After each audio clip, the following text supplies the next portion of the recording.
మేకల సంక్షేమం గురించి గొర్రెల సంక్షేమం గురించి తోడేళ్లు సభ పెట్టి ఉపన్యాసం ఇస్తే ఎట్లా ఉంటుందో కాంగ్రెస్ పార్టీ దళితుల సంక్షేమం గురించి మాట్లాడితే కూడా అంతే చిల్లరగా ఉంటుంది.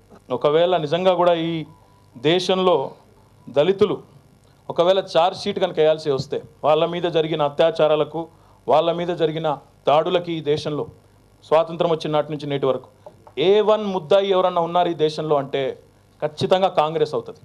1-2 కాదు, వాళ్ళ మీద జరిగిన చెండూరు నుంచి ఖైర్లాంజీ వరకు ఒకటి కాదు. ఆ కాంగ్రెస్ జెండాకున్న నెత్తుటి మరకలు, దళితుల నెత్తుటి మరకలు 1-2 కాదు.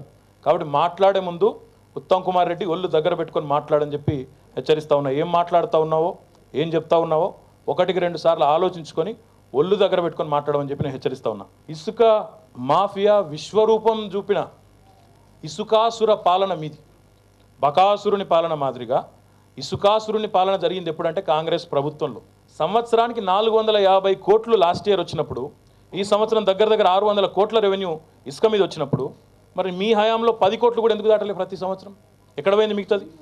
590 కోట్ల ఆదాయం ఎక్కడ పోయింది? ఏ కాంగ్రెస్ నాయకుల జేబుల్లో ఎవరి బొక్కసాల్లో పోయింది?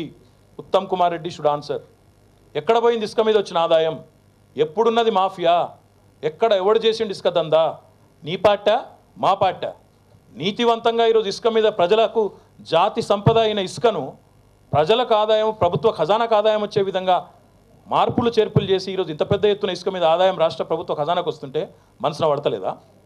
ఇన్ని రోజులు మింగింది, ఇన్ని రోజులు బాగా తిని, ఇన్ని రోజులు బాగా బ్రహ్మాండంగా బలిసిపోయిన కాంగ్రెస్ నాయకులు ఈరోజు ఇసుకను ఒక్కసారి టైట్ చేసే వరకు మనసున పట్టక ఇష్టం వచ్చినట్టు మాట్లాడుతూ ఉన్నారు.